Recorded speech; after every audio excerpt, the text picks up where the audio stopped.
4:15 a.m, another early morning departure, and I haven't had enough sleep. I wonder what I've left behind today. I often leave stuff in hotel rooms and have to chase it up later. I'm not sure what number day travel this is for me, but we're going to England. Let's go, come on.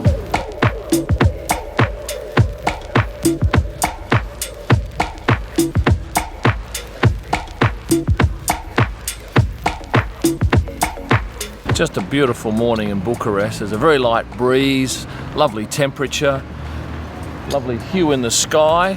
It's a good morning to be heading off on a flight. You wouldn't want to be in a hurry there. I was out here 90 minutes before the flight, and I'm going to make it with probably 15 minutes before departure. Very big queue waiting to get in, and now we go through border control. I think we're catching a bus out to the plane, which is often the case here. And documentation wise for this flight, I've had to get a PCR test, had to get a passenger locator form, which took about 20 minutes to fill out online. I have my letter of introduction from Motorsport UK. I have my FIA paperwork and a passport and a boarding pass. Good morning. Good morning. You have passport? Yes, you want it? Yes, please. Okay, thank you. Have a nice drive. That's funny, that's my suitcase down there. I was one of the last to check in, and they're taking it out there and hand loading it.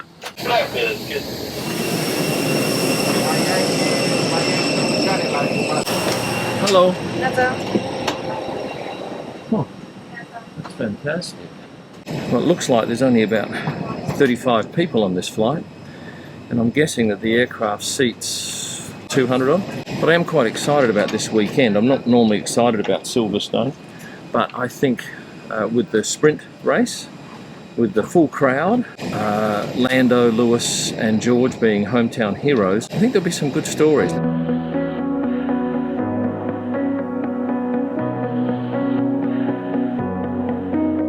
Some of these seats, when I was looking online, I think were only €9 for a 3-hour flight if you're willing to just come with carry-on baggage.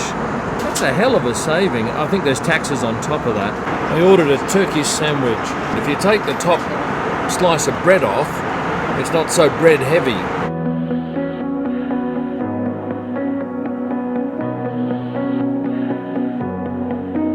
Well, excellent flight, but it appears we've caught the authorities at Luton Airport a little off guard because there are no stairs. And it's going to be another 10 minutes and we're parked on a remote station.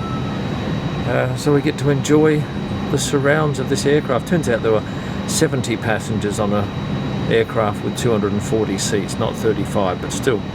All flights should be this comfortable. I rate this airline, very good value, nice staff, Hungarian based, and a little bit funky. Please have a nice day. Thanks, Bye. Queue by keeping an appropriate distance. Well, that was interesting. In there's a lot of people. Normally where they have rails waist height, they've now got screens that go up to about 6 feet. Probably a queue in there at least an hour and a quarter long. And luckily, because of my Australian passport, I was able to go to a swipe gate to see if I could get in automatically. It rejected me and sent me to a short queue. And they questioned me, wanted to see my COVID test, my exemption, and then they wanted to make sure that because I'd been in Romania for 10 days that I wasn't holidaying, and a little bit of chit-chat backwards and forth, and then it's okay. So I'm now here for 5 days and fly out on Monday. I test this afternoon out at the track, and I test on Sunday at the track. Hopefully I stay clean. I've got to obviously stay away from people while I'm here. My exemption allows me to travel just from the hotel to the track and back out. No, not out to this airport actually. I think I'm going from Heathrow on Monday. And I'm just going to pick up my luggage now. I'm standing out here on the road just opposite the car hire place because I've left my video camera, my good one, on the bus that takes you from the terminal to the car hire place. So I hope no one's nicked it. Only a couple of people on the bus, so fingers crossed. As you can see, I got it back thanks to this gentleman. So I got on the bus and I just found this expensive looking camera and nobody else around. So went to the driver and said, this looks expensive, maybe we should put it in the front. Aren't I lucky? And thank you, mate. No worries. Oh, that is so good. Saved me hours of mucking around. Great to have it back. And thank you again. Subscribe to Kim Illman. We have it. He's got it. He's got it. Very lucky. A passenger found it. Oh, fantastic. Yeah. That's what we're talking about. You got to be lucky, don't you? I lose so much stuff, and thankfully that fellow happened to recognise it, as he said, and pointed it out to the driver. You mentioned my watch video. I actually left a Rolex Daytona on an Emirates flight once and didn't realise it until the next morning, and I got it back. So I'm a lucky guy. And that's it, unless you have any questions. No, I'm going to go and get my car, and I thank you for your help. Absolute pleasure. Well, this is my car. I tell you what is good. It's a right-hand drive. Now, let's go to Milton Keynes. This is my Citroen.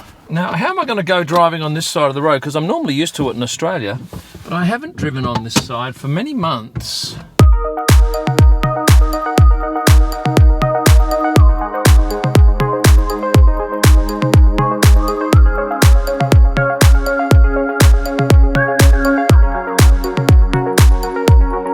Where do I check in? Here, Illman, I-L-L-M-A-N. I know I'm a little bit early. just round the corner here on the left of the list. This is such a breath of fresh air when you compare it to some other places I've stayed at here, like the Holiday Inn Express, which was nice, but nothing trendy like this. This has got a lovely vibe to it.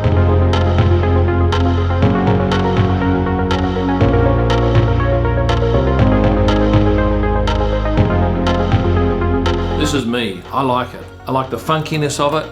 Not a huge room by any means, but it's got a space here that I can work on, but I'll probably end up editing downstairs. I just like the feel of it. I like the interior design.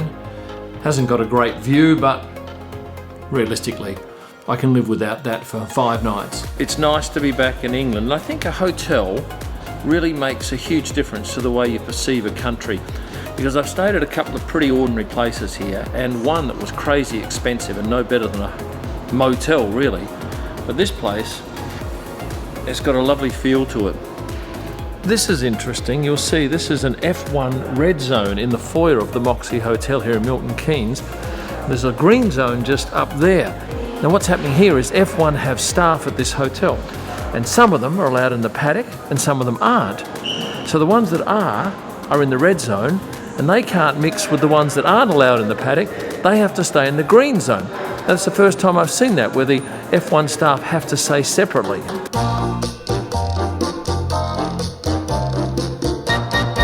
If you're considering a hotel stay of say a week or two in low season, try booking just 3 or 4 nights first, and when you're at the hotel, go down to the front desk and ask them what they're prepared to do to keep you for an extra few days or another week. I've always found you'll get a far better deal if you're staying in-house and tempt the hotel with extra nights.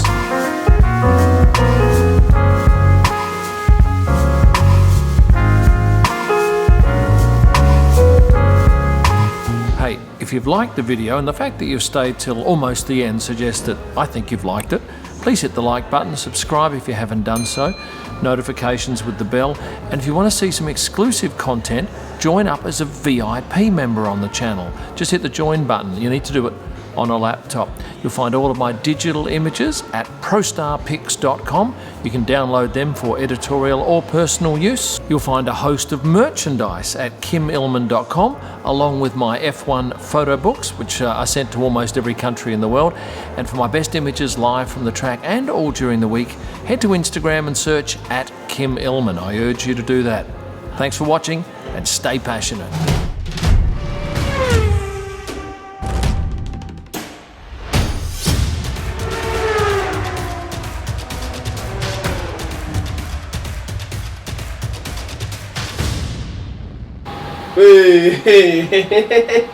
I love it.